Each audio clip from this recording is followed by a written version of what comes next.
Rugby Union, for all its millions here in France, they're terrified of rugby league. They're terrified. They're still sticking the knife in with TV deals. Hi guys, today on the podcast is all about rugby league in France. Stuart and I sat down with Steve Brady, who runs Catalan Media, the leading English-speaking rugby league media company in France. Having lived in the south of France for the last 7 years, Steve is an expert on our beautiful game there. He provides incredible insight into the successes and challenges that rugby league has in the country.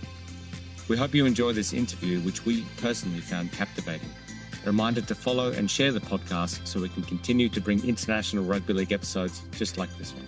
I mean, Toulouse Olympic have paid this year to have all their games covered by via Octane. They paid the production cost. They're personally Toulouse. This is a club who has to pay for all the travel, for all the English clubs coming as well, don't forget. Steve Brady of Catalan Media. Welcome to the Everything Rugby League podcast, mate. Yeah, thanks for asking me. I would say bonjour, but you can probably tell from my accent I'm not an actual French guy, so you'll not get the romantic tones and the real ambience. But we've been living here now for 7 years, visiting this area for 35 years, so we know it inside out, and we've got some insight, and I hope to maybe share some of that with you guys down under. Yeah, well, I'm super excited because France is actually not as easy as what you think to get information, genuine information about rugby league out of. I don't think they're sort of, some of the competitions are televised, but we'll get to that, I'm surely. But Stu, pleasure to have you, my friend, as always. How are you keeping? I'm very well, thanks, Keith, and looking forward to speaking to a guy from Wigan about French Rugby League. That's how international rugby league can you get than that. So I'm very excited about that, and I think we'll just get into it, Steve.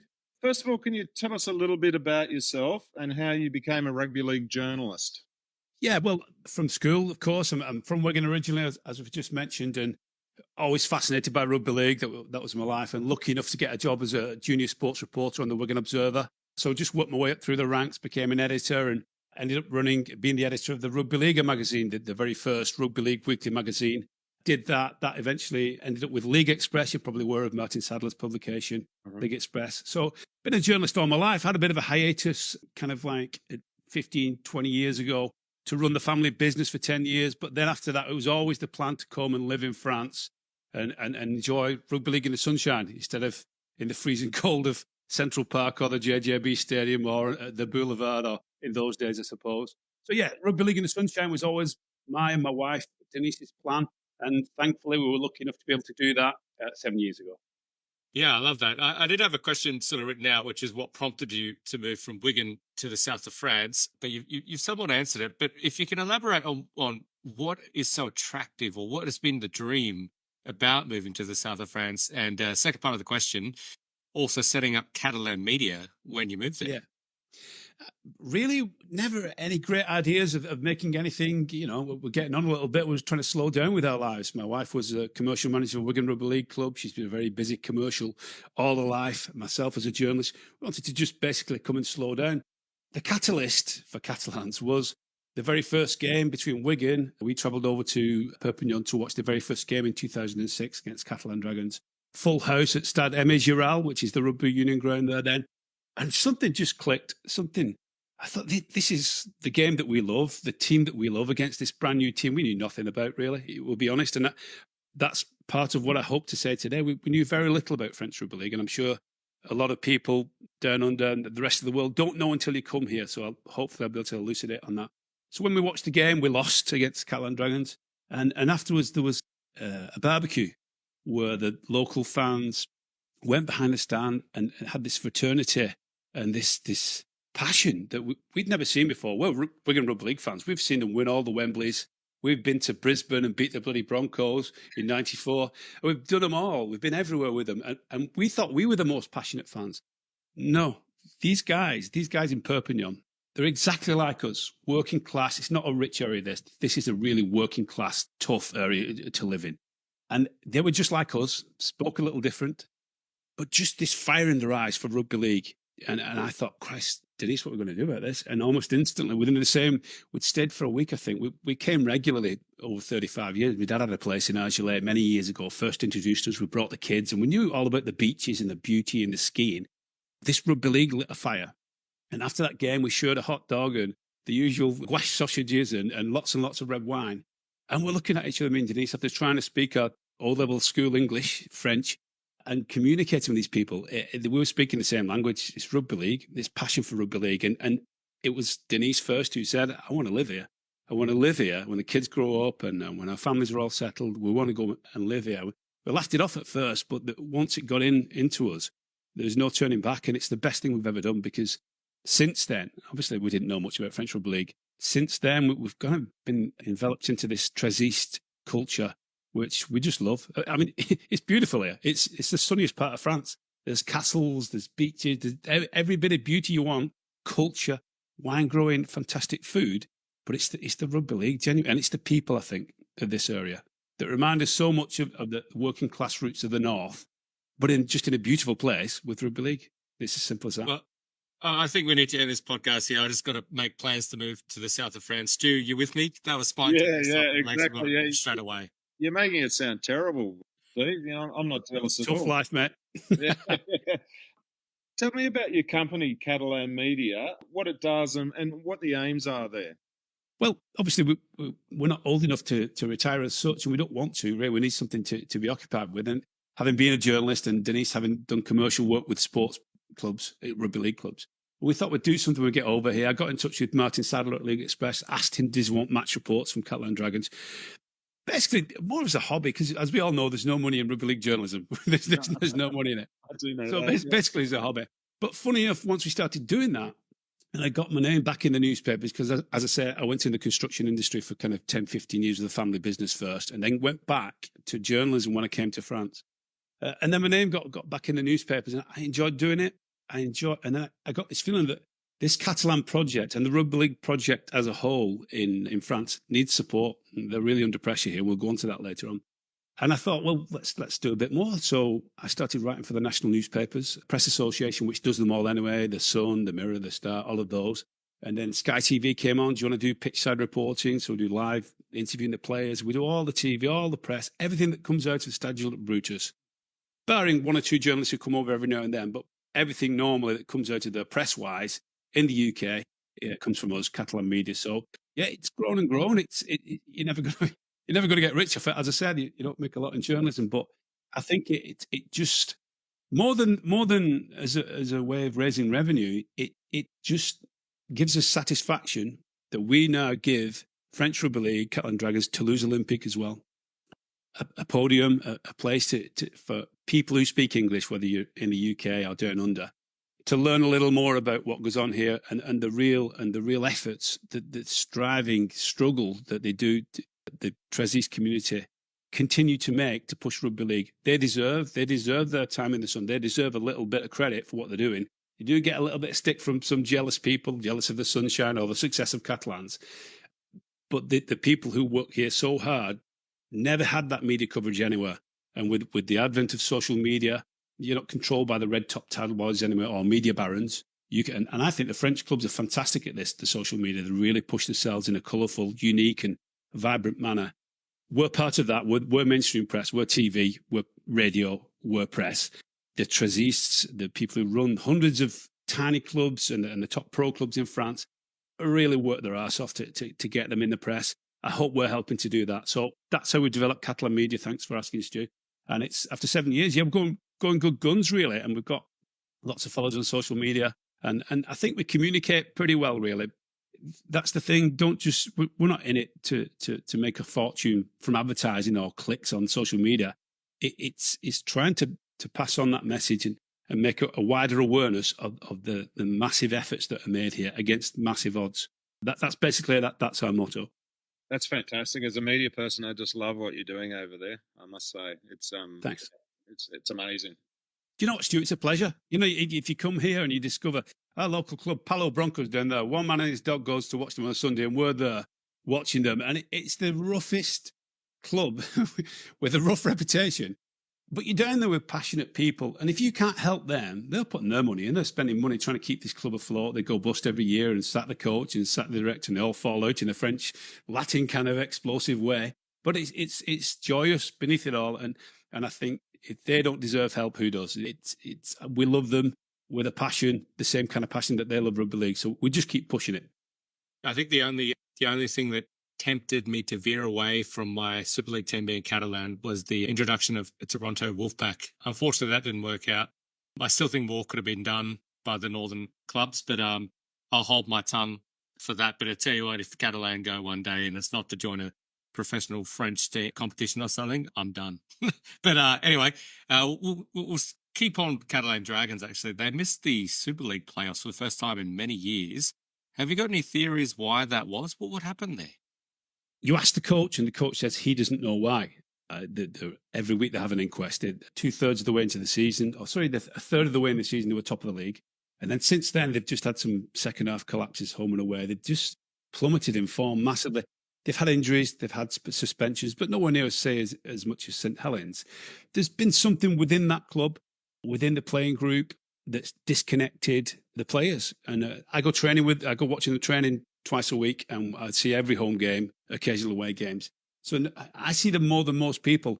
You don't see it in the training ground. They seem bonded, but when they get on that pitch, there's something psychological has gone. The strength, the solidity of the team disappeared after they were top in April, and then losing heavily in second half performances at Leeds and Wigan just seemed to take the spirit.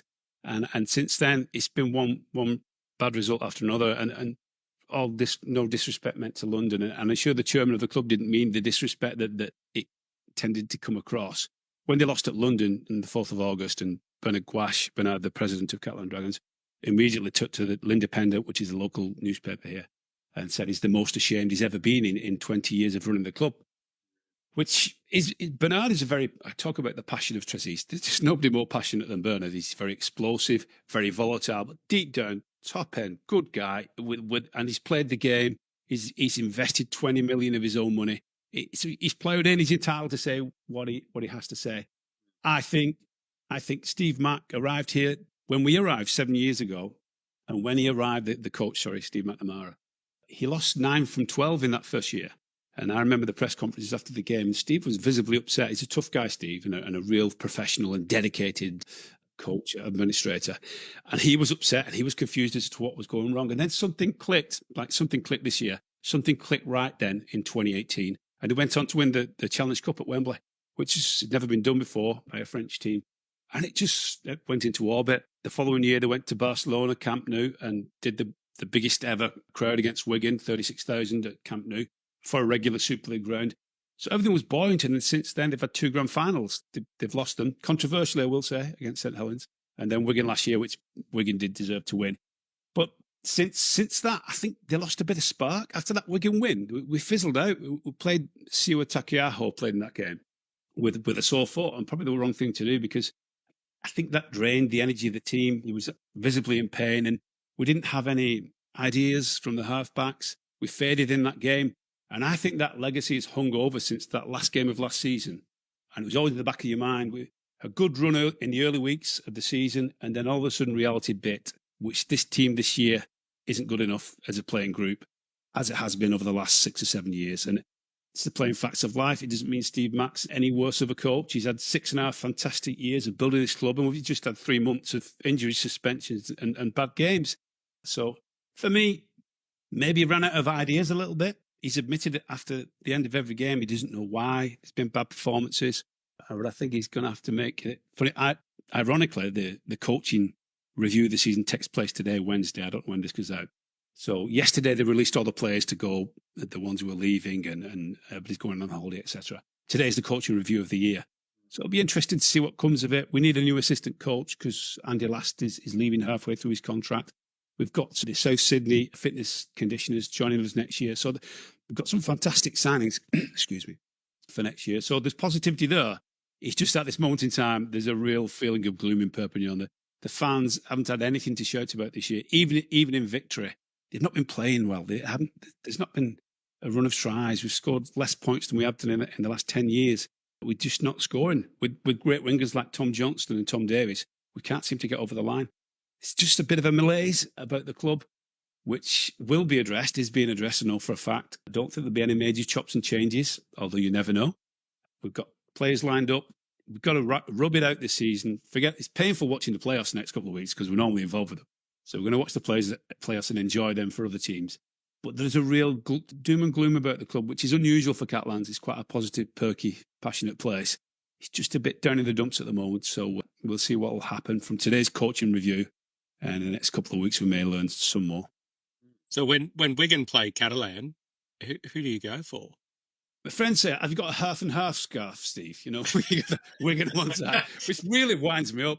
So look, man, I've done 50 years supporting Wigan, right? 50 years. Can I not just support someone else for the next, if I make it the next 50, can I do the rest of my life supporting Catalan? So, yeah, it's like, who's your favourite kid? You know, you can't pick your favourite. Well, I have got my favourite kid, but I'll never tell them.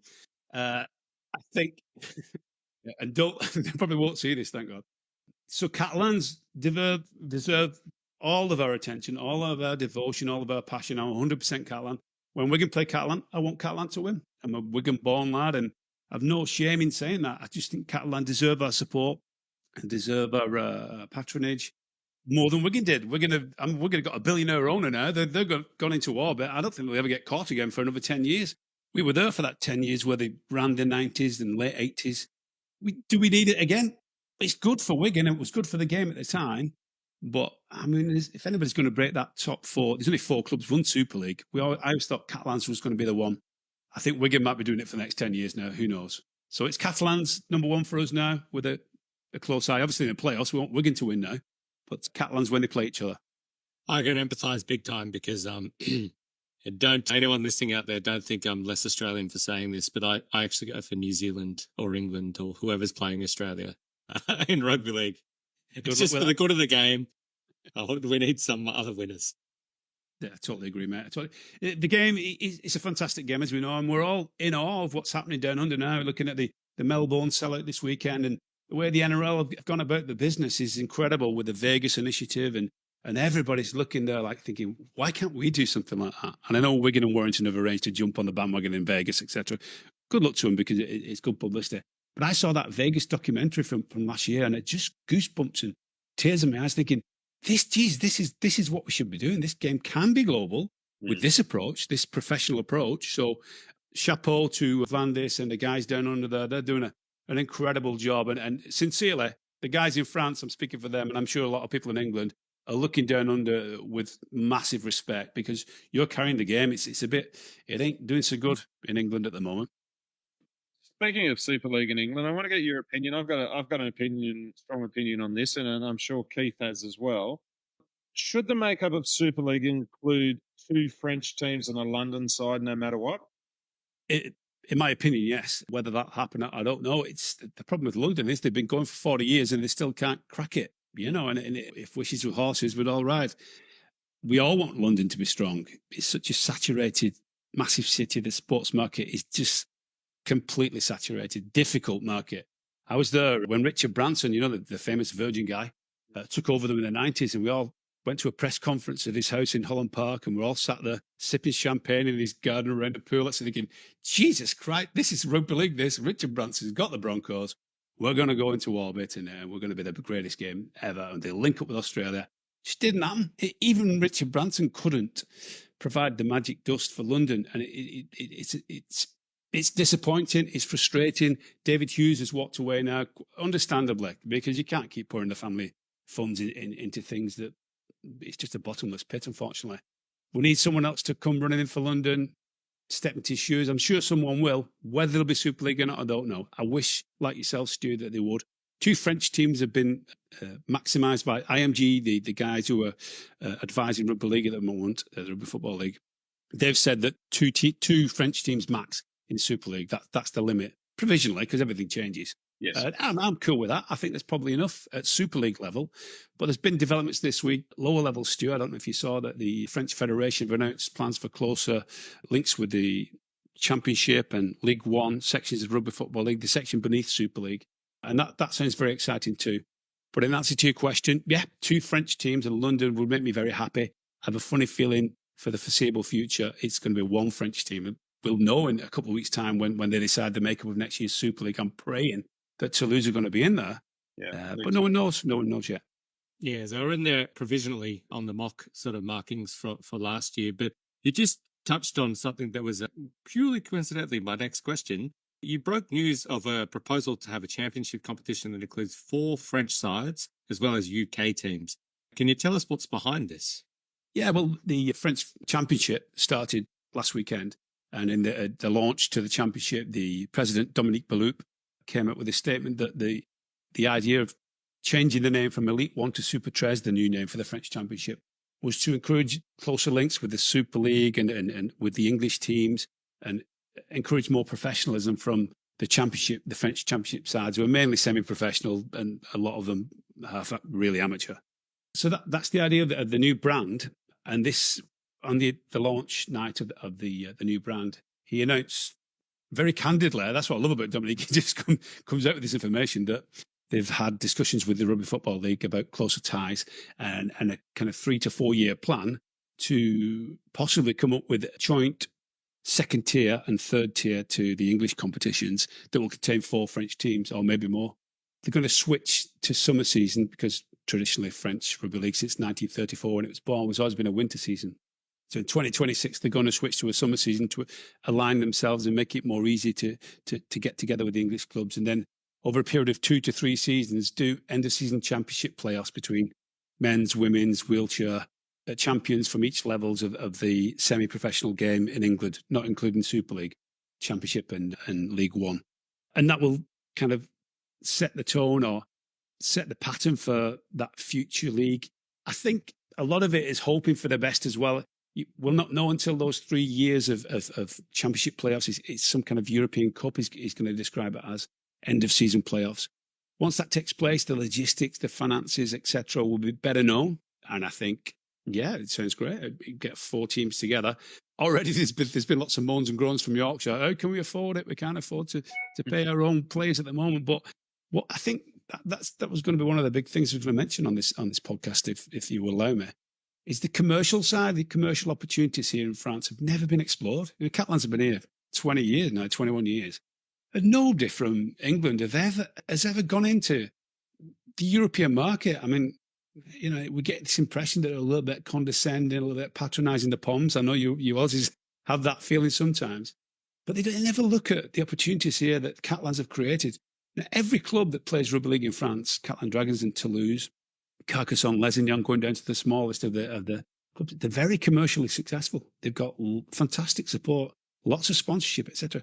Nobody's ever been over from England to explore any possibilities of making revenue in Europe. They just think they've got one sponsor, Betfred, and that's about it, really. They look at Europe. It's enormous, the opportunities. They should really work more closely with the clubs over here.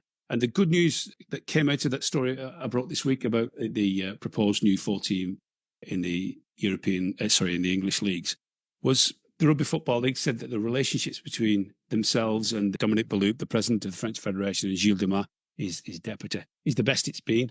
The best it's been between the two nations. There is a divide. It's not just the English channel. The language is a bit of a barrier. So there is a bit, and the game's struggling financially, both sides of that channel. So the pressure's on, but I think, well, I've been told actually right from the top that the relationship is excellent. There's willingness on both sides to go for this plan. And it's certainly got my support. The closer you can get, the better. Now, last year, Carcassonne, who's the leading club in formerly Elite One, now Super 13, made plans to join the league, a la Catalan, a la Toulouse. Hasn't really been formalised, that. But they based their financial planning upon the fact that the city of Carcassonne was so delighted at the possibility that thousands of English fans may be coming. They bankrolled the bid. So all of these clubs in the French leagues here, the possibility of the tourism euro is enormous. Catalans, the mayor of Perpignan, loves Catalan. He's a massive Union fan, but he loves Catalan Dragons because there's tens of thousands of people come every year just to watch, stay in the hotels of Perpignan, drink in the bars. So tourism euro is huge here. So if you need financial support, say clubs like Halifax, God bless them, one of my favourite teams in the old days, used to love to go into Thrum Hall. Desperately sad at the moment, it's struggling money-wise. I can understand their supporters saying, we can't pay the players. How the hell are we going to go like 4 times to France? So there's a reticence.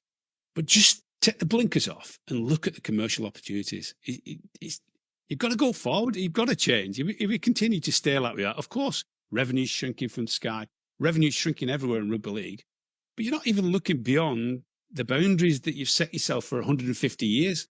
Someone's giving you an opportunity now. And and a breakthrough to get into a European market, there's nobody exploring it. There's no phone calls taking place or visits, or just email a club and get Castleford Tigers and Albi Tigers linked. Bring the French in, and there'll be commercial benefits beyond certainly what you can imagine. And the problem is everybody's doom and glooming in England, and shit, the game's in trouble, we're going facing the wall, and what we're going to do. And then they start blaming the French. Get the French out. What do they do for us? They don't bring any away supporters. And the opposite is true. Complete opposite is true. Just take the blinkers off. Come and visit, have a chat, have a meeting with the leaders of these clubs, and you'll find that there's commercial opportunities. They'll not solve all of your problems, but it certainly give you some positivity and some hope and something to look forward to, because at the moment it's pretty gloomy, certainly from the English perspective. Is Carcassonne still the team to beat in that competition? And have you noticed, or what have you noticed about the standard of the competition?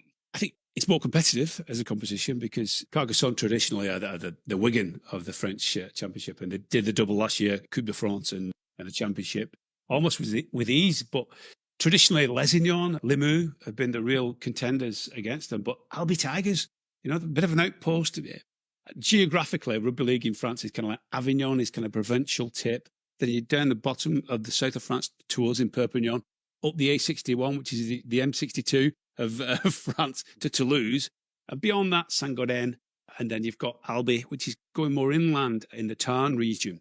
So it's quite an outpost, but the efforts being put in by Albi are fantastic. They've got under fours through to open age. The club's booming. They're having a rebuild of the stadium. So I think they're going to be the one. They're going to be one to challenge Carcassonne. At the moment, nobody can touch them. They've got fantastic players, good support, great club, well run. Again, massive commercial support. They're really well thought of in the city.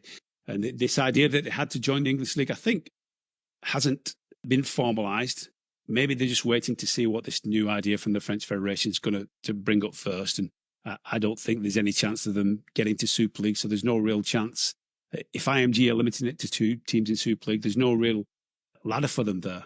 But as a club, fantastic, well run, great stadium, in such a historic, beautiful place again. Who doesn't want to visit Carcassonne? I'm not a tourist guy myself, but this is the opportunity to watching and playing rugby league in the south of France. We get so many teams from England coming on organised trips and tours, and the jaws drop at these grounds and these places. Carcassonne, a UNESCO World Heritage Site of stunning, medieval, beautiful castle. That's a rugby league city. Why are we not pushing this? Why are we not just commercialising that? Let's come and do it and support each other financially. Come and do it. Yeah, but Carcassonne is your question. I'm rambling again. I'm rambling off topic. I love it. I love it. Flying, absolutely. For the Canaries, it's a shame, Carcassonne, because you've got Albi Tigers, Saint-Gaudens Bears, Lézignan Wild Boars, all these tough names, and the Carcassonne are the Canaries. I mean, it's difficult to make a Canary sound tough in rugby league land, is it really? So they've kind of done a new crest with an angry bird kind of face this year. And they've launched a brand new supporters group called Los Furiosos with a big, tough cartoon canary like. But it doesn't look tough. No matter what you do, you're not going to make a canary. An eagle, yeah, or maybe a hawk or a falcon. Toulouse Falcons. Some fantastic names in France. But the Canaries of Carcassonne, a bit of a handicap, I think, to flog it as a real tough team. But they play tough. They're really good. We're all very proud of them. It's French Rugby League. Obviously, Catalan lead the way, and hopefully Toulouse, say my prayers to get in next year. But Carcassonne are the real pride of genuine French Rugby League. It's semi-professional, so they're really ploughing in and looking after the players commercially. We're really proud of them. Los Furiosos, they're tough Canaries. I've got a question that's not on the run sheet, but just out of interest. A couple of seasons ago, you had a guy like James Maloney come in and play in the French Championship. Does that give the competition a boost? Does it have an effect on the competition? Well, it's changed a lot since Jimmy left. It's a lot quieter, a lot more peaceful. He does chatter. I miss that, though. Good fun, Jimmy. And what a player. Gave everything to Catalans and towards... It played at Lézignan for a couple of seasons, and Jimmy, he gives it 100%. And every guy I watched him play at Lézignan, he's playing it at that same level. He's always done it. He knows no different, and stayed on longer than most people thought. And there is a financial incentive, of course. I think when you finish as a full-time professional player in France, you get help from the state. It's very tax-heavy, this country, but you get a lot back. So when you finish playing, say, at Catalan Dragons, you get a couple of years of chômage and assistance from the government to kind of ease you into your next phase of your career. Lézignan topped that up with good money. So, Jimmy's a good player like anyone else. He's got a career and a profession. So he made money out of it. But I think more than all, he bought into it and he loved the region. He didn't speak much French. we couldn't tell the way he was speaking, what language it was. But he tried. I think he speaks his own language anyway. He does, English. So funny. What a gift to the media, Jimmy. After the games, you'd speak to him and when he taught you, like, when you deciphered what he was saying, he just hits the nerve, hits the point, everything, with humour as well, with grace, and just a lovely guy. Says, yeah, I wish he'd have stayed here for good, but you never know, may come back as coach in the future, who knows? He's doing pretty well coaching, apart from his little hiccup the other week, but yes. We'll not mention that. So, yeah, I think what it did that when Jimmy played for Lézignan, because still at the peak of his powers, I'd have given him another year at Catalans.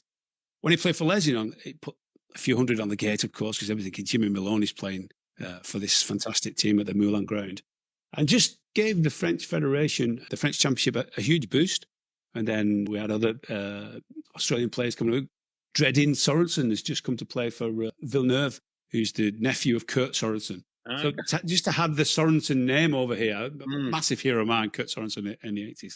Yep. We have Proctor. We've had a lot of Australian rugby league players. Mitch Garber, ex-Melbourne Storm, ex-Leeds Rhinos, just taking over at Avignon as coach. He was former Sangarem player coach, hung his boots up close season, and he started as coach at Avignon this year. A lot of Australians who come over here tend to stay, and why not? It's a nice place to live. It's a lot of culture. You're right on the border with Spain. You can go all over Europe by car, visiting all these beautiful places. So yeah, I think Jimmy's stint at Lézignan has kick-started a little bit more interest in the possibility. You can do it. You're not going to make a fortune doing it as a player, but towards the end of your career, a couple of years in the French Championship, it's a great option. Yeah. And Steve, I've always thought the French Championship had more potential to attract interest around the world, given it's being played in the off-season of major competitions. What are your thoughts? And could there be more done to actually promote that? I mean, obviously, plans are now to make the French Championship go to summer, so it's going to align with the other games. But you mean to promote the French Championship? I'm disappointed. So the league fans around the world, obviously, it's going to be the serious fans get to actually watch it, follow it, talk about it, all that sort of thing. Because it's something from a media point of view, I've often sort of looked at it and investigated it. Tried to profile players, particularly Australian players over there, etc. But generally, people in Australia don't know a lot about it. It's difficult, but these days of social media, if you can't get it in 2 clicks, you lose interest. So it's difficult to follow the French Championship, and it is slightly disappointing that they don't have a sponsor for the National League or the sponsor for the Cup. This is the national competitions. So while the people who run the French Federation are very passionate, Trezisa keep going on about that, maybe a little bit of a romantic dreamer as opposed to the commercial realities. You need a good sponsor, and you need TV coverage, and you need a national coordinated strategy. At the moment, the clubs are very good individually. They're putting the stuff on YouTube and Facebook. But as you say, Stuart, it's difficult sometimes to navigate and get in and click in. And as soon as it's awkward, people just lose interest altogether. It does need a coordinated approach to it. There aren't any plans for that, I'm afraid, at the moment. Someone needs to pull them all together. If you want to watch Avignon next weekend, or you can do that. You can watch the game live for free. There's no subscriptions on YouTube, but nobody coordinates it. We put the fixtures on every Monday, every Friday for the weekend. But sometimes at the last minute, it is a little bit ramshackle sometimes, and they don't work together. The one problem French Rugby League for me, since I came to live here, has got is a lot of the clubs are families, generations of Trezis, and sometimes there's a lot of rivalry on the pitch. Of course, they're fierce rivals, but I think there's some jealousy, like it is anywhere in any sports network, but particularly in France. There's a deep-seated generational hatred of the next village, or rivalry breeds up into when families are involved. It gets a little bit deeper than that, so they don't tend to work together as much as they possibly should do. So the federation, you're right, Stu, needs to slam down on this and say, listen, get it together. Let's get this TV situation sorted. I mean, Toulouse Olympique have paid this year to have all the games covered by Via Occitan. They paid the production cost. They're personally Toulouse. This is the club who has to pay for all the travel, for all the English clubs coming as well, don't forget. And they're getting no money because they're in championship. not getting maybe 2,000, 3,000 crowds. So there needs to be an investment, which starts from sponsorship. The French Federation needs a sponsor for the national competition and the cup, which is unbelievable. They haven't got even a supermarket or anybody behind it. Once that revenue's in, use that to coordinate the clubs, get a TV deal going, which covers all of those games every weekend. You can geo-block it in France if you want people to watch it. But for the UK and Australia and New Zealand to watch French Rugby League, because it's all the greatest games in the world, but you'll see some fantastic skills. I think we all know the way the French play the game isn't the most defensive, but it's a great glimpse upon the culture of those little villages that play rugby league and the spirit of the fans. Very colourful, fireworks, all the stuff that's banned in England, like smoking and drinking, fireworks going off. There's no health and safety in France at all. So, but they're having fun. You can see people are having fun. Once you could get that message across with a coordinated TV policy, like you said, Stu, I think that would help massively.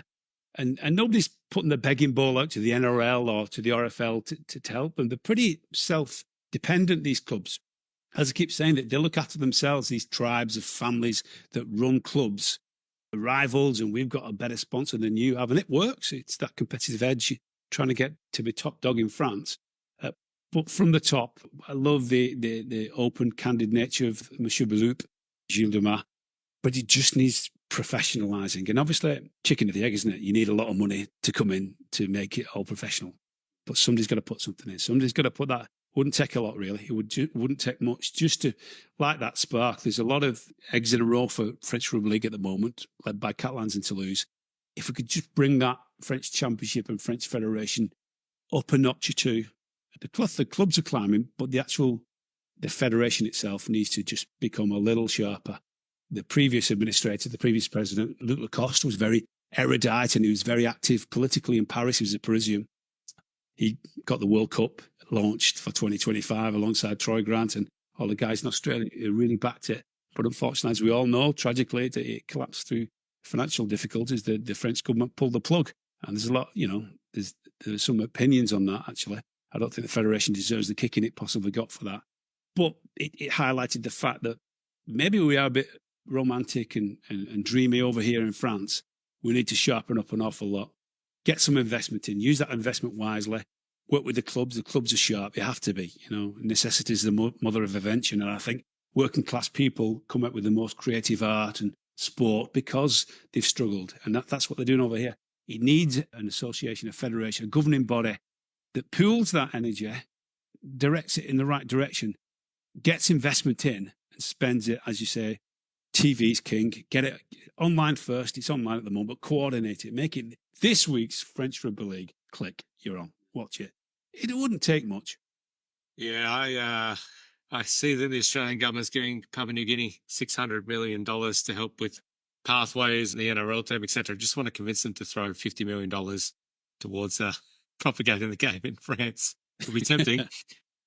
That'd be a fantastic idea. I keep saying, I throw the idea every now and then. Forget the NRL Europe. It's the French Rugby League Europe. And then we'll invite some English teams to play over here with us. We'll bring Wigan in first, of course. Yeah. Well, France have World Cup qualifiers coming up against Ukraine and then either Wales or Serbia. What are your expectations and how can France restore their position in international rugby league? I think you see quite a clear gap between Australia and England, and the gap between England and France at international level is a similar kind of gap.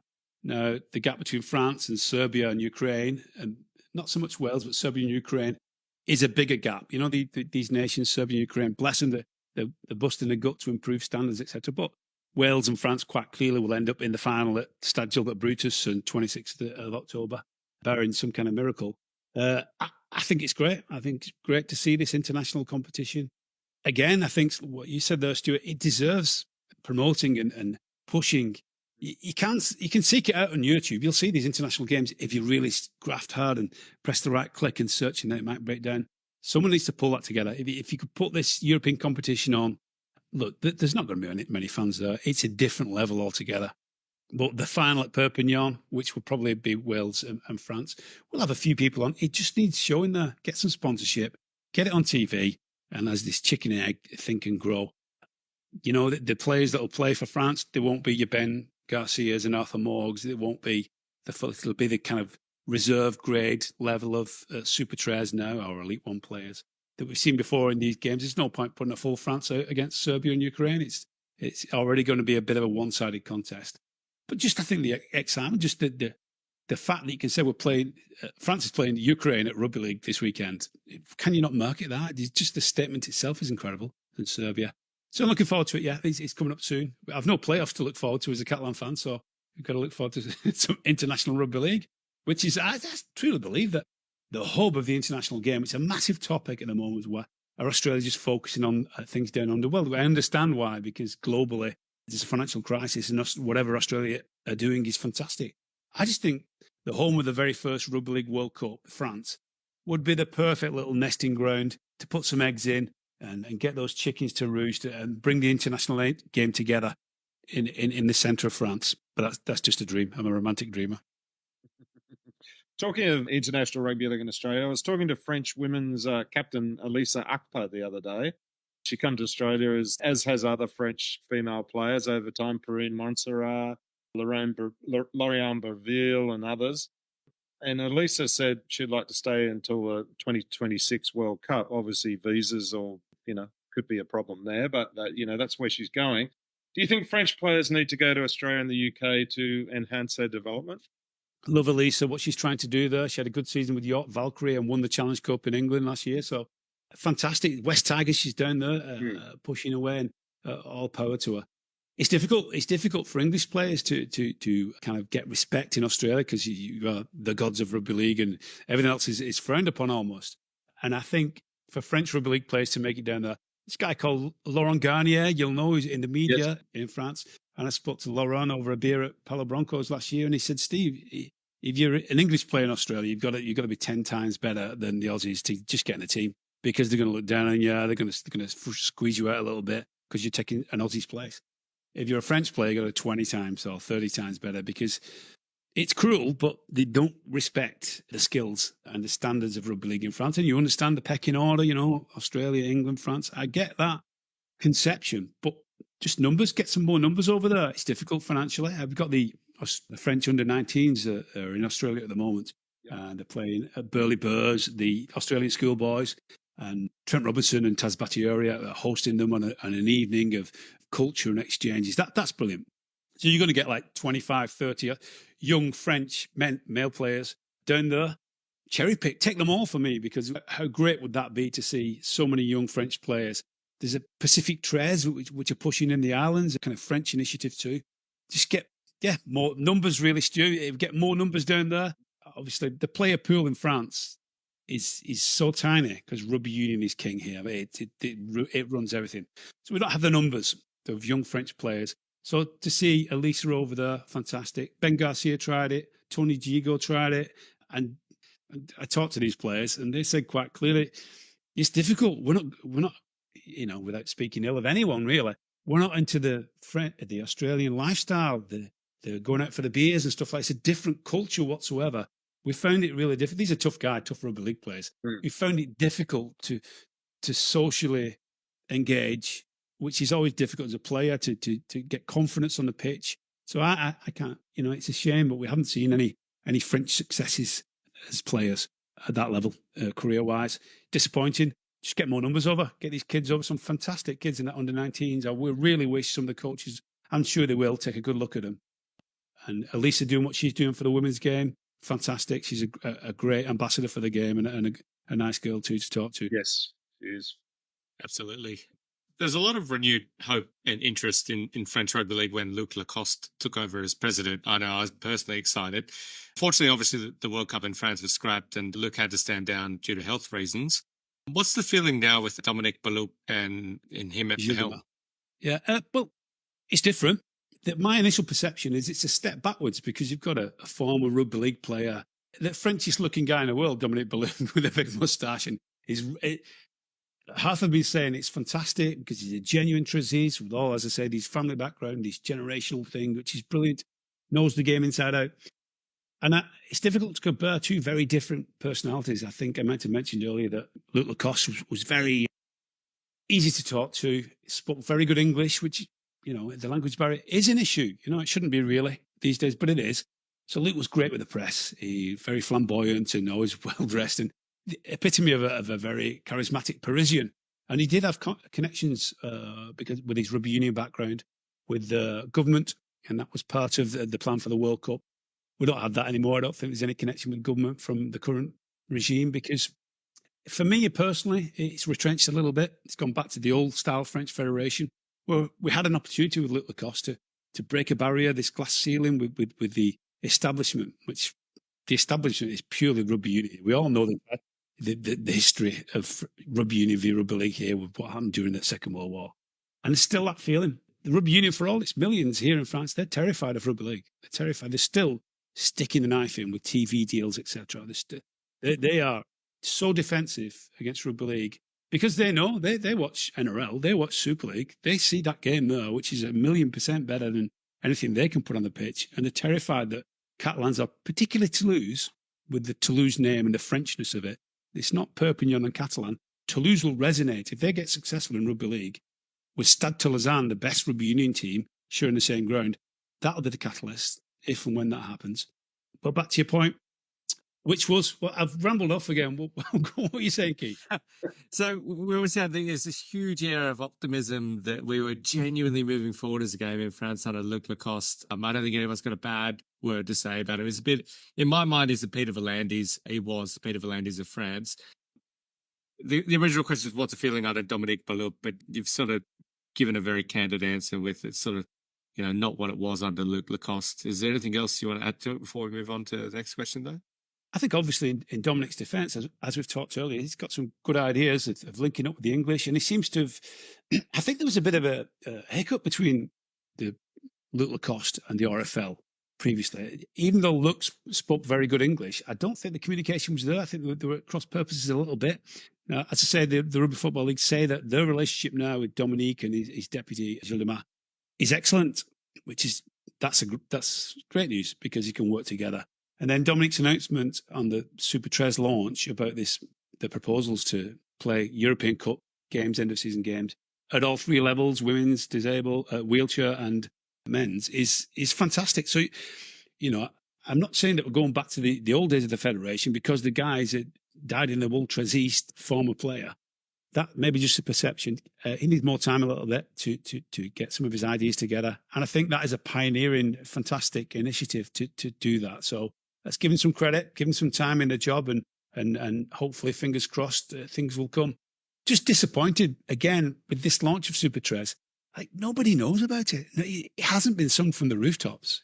This is a rebrand of a competition that's 90 years old. Let people know. It's just like, it's just happened. We had a bit of a launch and a bit of a media thing, but nothing in the press, nothing in the French national press who ignore rugby league anyway. But it's just a bit of a damp squib for something that's supposed to be creating a new professional era in the game. It's just like Elite One under a different name, and hasn't had any impact whatsoever, which is quite sad. Although the clubs are still pushing. As I said, the clubs run the game. You talk about the federation, whoever leads it, Luc Lacoste or Dominique Baloup, the clubs run the game because they're sharp. They're sharp cookies because they have to be to survive in rugby league in France. And for 90 years, they've survived against every single odd. And they'll never die. Whatever happens, they'll struggle. They'll continue to struggle. Just need a little bit more. If you had the same kind of commercial sharp edge, that killer thrust at the federation level as you do have at Carcassonne and Lézignan and all these clubs, we'd be laughing. We'd be laughing because the game's great. As we well know, rugby league is the greatest game on the planet. And we've seen it in Australia. We've seen that recognition, and that lack of snobbery in Australia has allowed that to happen. It was a bit of kind of, I don't know. It's quite a lot of snobbery for a republic in France. The rugby union side of things, look down on rugby league as interlopers and kind of left-wing subversive, working class people.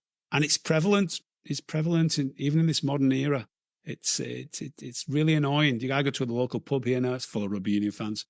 And I wore the Catalan Dragon shirts and all that. You see them go, it's the disdain. Causes problems. We're giving them back, but it just gets under my skin, and I suppose that's sport, isn't it? It's dog eat dog. It's a very small sports environment commercially. So you look after your own, and we are tribal. Human beings are tribal people. But I don't think that the Rugby League, with all the efforts of Catalan Dragons and Toulouse Olympique, we've got a chance now in France. We really have. The clubs are sharp. This new president, Dominic Baluch, his heart's definitely in the right place. He's Rugby League through and through. Whether it has the commercial acumen and that sharpness that's necessary for a professional sport to succeed, we'll wait and see. But, the promotion of this new concept, Super 3, doesn't bode well, really, because there's been no promotion of it. I'm going to seek your advice here, Steve. I love to go and watch rugby league overseas and enjoy the food, wine, and culture of a country, as is evident from spending 3.5 years in Greece and still missing it. But the scenario is I'm coming to the south of France for 2 weeks. What should be on my itinerary? Well, you've got 2 weeks is good. If you like your cycling, do it in July when the Tour de France passes through here. Rugby League, you've just got to visit the smaller clubs. Of course, you can go to Stade Gilbert Brutus and watch a Super League game, and go to Stade Rennais and hopefully watch a Super League game next year. But I just think get to Lézignan, the Moulin ground there, the old wooden stand burned down 2 years ago. One of the most historic clubs in French Rugby League, and they've rebuilt it with this most beautiful heavyweight wooden stand there, just aesthetically gorgeous. Like most places, just put a tin shed up. But the ground reeks of history, and just visit these places. And when you go there, when they realise that you're not French, that you come from Australia or you're English, they take you in, mate. They take you in so well, treat you like a god, because they're so pleased that someone's shown interest in them. So get to Lézignan, get to Limoux, Carcassonne, of course. But I think Albi. Albi's a beautiful cathedral city. It's a bit of an outpost, certainly from our perspective. We're as south as you get in Perpignan on the coast of the Med here. Albi's inland there, but it's a beautiful city, fantastic architecture. And that Stade Mazakou is the place. I think that's the foundation for the next phase of French Championship. I really love what they're doing there. Massive efforts and good investment too. So watch the Albi Tigers. They're great. That sounds good. I'll talk to you after the podcast, and we'll put an itinerary together. Yeah, stay with us. Stay with us, Stu. We'll show you some nice places. It's not a lot, mate. I think I'd rather be in Blackpool. Well, good luck with that. Who said he's that? A bit bluer here. The sea's actually blue here, so it's much more fun for swimming, etc. And it's a bit colder. Obviously, as a Wigan guy, as a Wigan kid, Blackpool was unbelievable. The illuminations in the rain and the fog in November was like the epitome, the best thing that kids could do from Wigan then. There's not much to do, but another level here. Well, you are very lucky to experience the delicious cuisine of the Catalan region, but how does it compare with the Wigan kebab? Do you know this? I argue about this. People say it's a pie and a barm cake, which is a bread roll. They call it a Wigan kebab. It's not. It's a Wigan sandwich. A Wigan kebab is 3 pies on a stick, surely. So I've got to say, I do miss a pie. We make our own sometimes. Denise and I will bake some meat and potato pies and make some gravy and squash some petit pois to make mushy peas and do the old-fashioned meals. But how can you do that when you've got so much beautiful cuisine? You go to Stade Gilbert Brutus and they've got fish and chips on and pints of Guinness for the English, etc. But the biggest queue is for the gouache sausages. Bernard Gouache, the owner of the club, is butcher by trade. He's got a massive meat empire. And the famous gouache sausages takes unbeaten. I think it was a toss-up now after doing 7 years in now between 3 pies on a stick or one of Bernard's 2-foot-long full sausage baguettes. I'm going for the baguette, but please don't tell my family.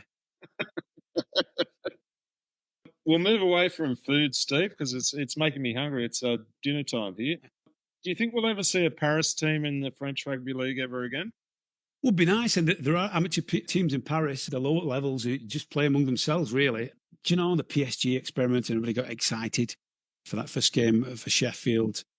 But again, was it just a dream? Like the World Cup was just a dream? Are we just dreaming about this fantastic sport taking over in France? If we do, of course, I'd love that to happen. It's a mile off, to be honest, unless we get serious investment. And even then, really, I'm not sure the appetite is there, sufficient. Well, look at London. We can't do it in London. So what makes us think that we can do it in Paris? I haven't got the answers to the London situation. And even with my perspective here from the south of France, I haven't got the answers to the Paris thing. It is a dream, an ambition. Of course, if you pretend to be a nationwide sport like we are in France, you've got to be in the capital city. As I say, a couple of amateur teams are there. Châtillon, just plugging away, doing the best, but they'll tend to be a small Toulouse family and a very small operation, just keeping the fires burning, which is brilliant. Well done. Round of applause. Unless you get massive, and I mean a lot of money, I don't think people will see a return on that money either. I think we're miles off it. The key to that would be, say Catalans and Toulouse are in Super League next year and get a good run and stick at it with this no relegation now. And the name Toulouse, I've touched on this before. Toulouse is enormous to rugby fans in France. They're the kings of rugby in Europe. If Toulouse gets successful, anything could happen. That could spur something on. Then you see maybe Lyon and Bordeaux, which Dominique Ballou, the federation president, has said that initiatives are being made to establish teams in Lyon and Bordeaux. There are teams there at the moment, but to boost them a little bit. Where the money's coming from, I don't know. The reality is that there's no investment. We have no sponsors, even for the national competition. So Paris, yeah, it's a dream. Fantastic. I'd love it to happen. I think we're miles off. You probably need 4 or 5 years of success, and I mean real success for Toulouse and Catalans. But when you thumb through the Le Monde or Le Figaro and you see Catalan Dragons and you're an average sports fan, what does that mean to a French person? It doesn't say Perpignan. It says Catalan Dragons. Well, that's associated with Barcelona and the coast down there. And we're very passionate Catalans down here. We understand why the club's named that. But I would prefer to have seen Perpignan in there somewhere. So you've seen sports results and at the top level, Perpignan playing Wigan and Toulouse playing St Helens. That's better for the perception of the game nationwide and for the public to come along. Now, Toulouse have got that pedigree, the best name in rugby. If they got successful, that could encourage Lyon more than any dreams and Bordeaux to say, hang on, you can make it work in Toulouse. We can make it work in all these other big cities, and then Paris could follow. I don't think Paris first, because it would just be another embarrassing flop. In my opinion, if by some miracle it works, great. But realistically, no, Stuart, I don't think it's ready. I think you need to get Toulouse flying, get a bit of action in Lyon, Bordeaux, Marseille, Montpellier. Get a bit of that going first to get more credibility. But just to impose, like we did before with the Super League idea, it didn't work. And I think that would happen again. Yeah, we talk about the NRL, whether or not they're going to buy the Super League and, what they would buy, how would they go about it. Can you imagine if they bought the French Rugby League instead? It'd be a hell of a lot cheaper. And this is actually a perfect segue to our final question. Steve, should the NRL play a stronger role in developing the sport globally? Yeah, if you can throw France in there as well in your answer, if possible.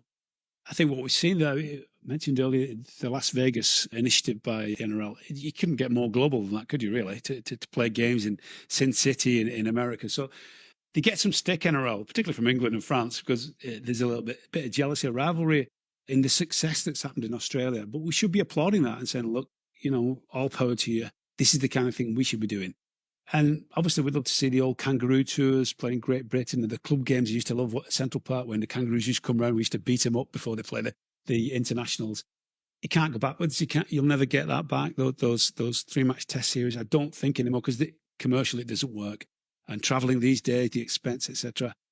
What the NRL are doing a fantastic job. They're spreading with Papua New Guinea these adventures in Las Vegas.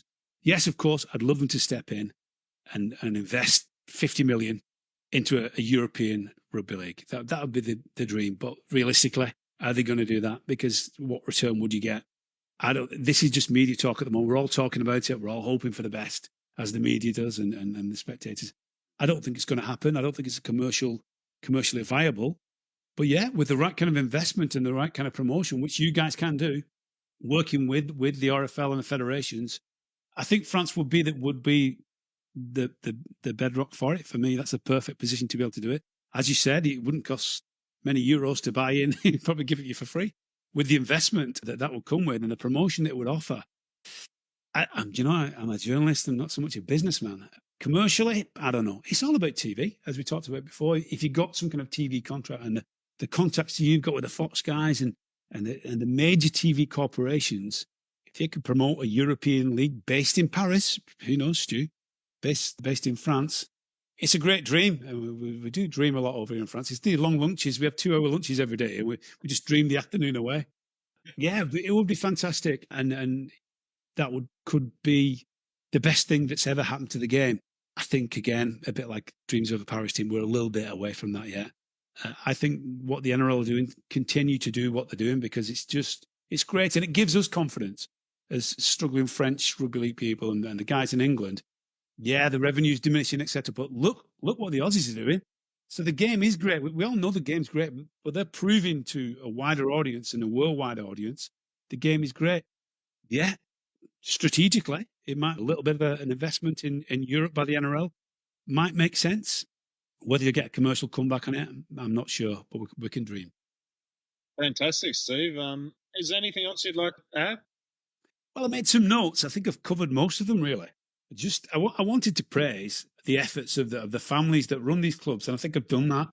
Marseille, we talked about ins and outs, Super Tres, Dominic Baloop, Passionate. I think that's it, really. Social media. Nah, Stu, I think as long as you're happy, I'm happy. You know, Very happy. You can edit and chop and pick whatever you've said. You can decipher my thick Wigan French accent. No, Good luck with it. I'm ready to come over and have a long 2-hour lunch with you. Do you know why? I'm not just saying that, and I get criticised as being a cheerleader for French Rugby League, and I ignore the negatives and push the positives. But look, the game's been under the cosh for 90 years. If someone can't fight its cause and just bend a couple of truths and just push a little bit, because they've got it in for them here. They really have. Rugby Union and the government want to see Rugby League dead. They've wanted it dead for 90 years. And it's no less now than it was during the Second World War. We were an inconvenient truth here. And they want to get rid of us. But the beauty is that the Trezzy spirit is the harder they push, the harder we screw it from beneath them. And it encourages us to succeed. So that fierce nature, that resistance, which the resistance was based in this Perpignan during the war, is still there. They don't like people pushing them around. And the harder they push, the harder they'll resist. And I hope a little bit of that has come across without getting too political, because you don't want to piss the government off. It's not going to do you any favours. But genuinely, it's tough. It's tough. So all I do is push it. And I don't need to push the area, because this is stunningly beautiful. We're like 10 minutes from the beach here now. We'll walk down to Collioure, which has been voted the prettiest village in France by the French, who can be a bit miserable at these things. And it just takes your breath away even now, after 35 years of coming here and 7 years of living here. Denise and I walk down the front and just, what do you want? You've got like a 14th century castle in the sea. You've got the most beautiful fresh seafood just plucked out. It's the anchovy king capital of France. All these little tiny things. We did if you've got time, we did a tourism, Perpignan Mediterranean tourism, which is government money, which is good news. Invited rugby league journalists from England, Gary Carter, Matt Shaw, Dave Craig. Came over 2 weeks ago to show them the beauty of the area. And it was the Catalan v Wigan game. So they took them upstairs and invited Denise and I to join them.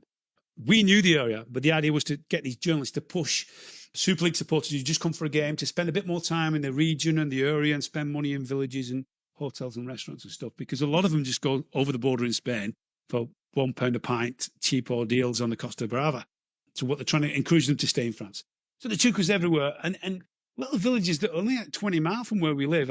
We've been coming here for 35. I didn't even know. Tortevel, this beautiful, unbelievable ring of limestone ridges with little tiny villages with beautiful one cafe here and one little bar there. Every day blows your mind. It's such an ancient and wonderfully culturally diverse country with Cathars and Catalans and different religions, and every village has its own identity. Mate, you could spend the rest of your life, which I haven't got much left the way we're living at the moment, and you'd never exhaust the opportunities to drop your jaw at something beautiful and something. And this part of it, northern France, Paris, is a little bit snooty. Yeah. But this region, because it's so working class and deep down, everywhere you go, it's a bonjour, monsieur. Can be difficult in France sometimes, but most people in England are used to Normandy and northern regions, and they can be a little bit snooty, grumpy. But not here. It's just like us. They're just like us, only they speak differently. So get over, Stu. Come stay with us. We'll put you up and take you around to all these lovely places, and they're all on the doorstep. 5 minutes up and down. As I say, the A61 is the main artery between Toulouse and Perpignan. So we say that's the M62, the old M62 argument in the league. That is the French M62. And we'll go up there, do a game in Toulouse, we'll go to Albi. I think that's a real big white hope for Rugby League Albi. They do some very special things there, so keep your eye on them. Yeah. just give them as much support as you can with things like this. It can only be a good thing. Absolutely. Stu, any final words? No, I think that's I think Steve's covered everything there. Well, it's genuinely been an absolute ball. Probably the most fun I've had an interview in a long, long time, my new friend. Steve Brady, pleasure. Thanks very much. And bonne soirée.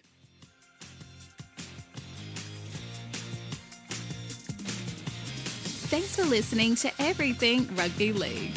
If you like this episode, give the show a follow and leave a review. For more news and insights, follow us on Facebook or head to everythingrugbyleague.com.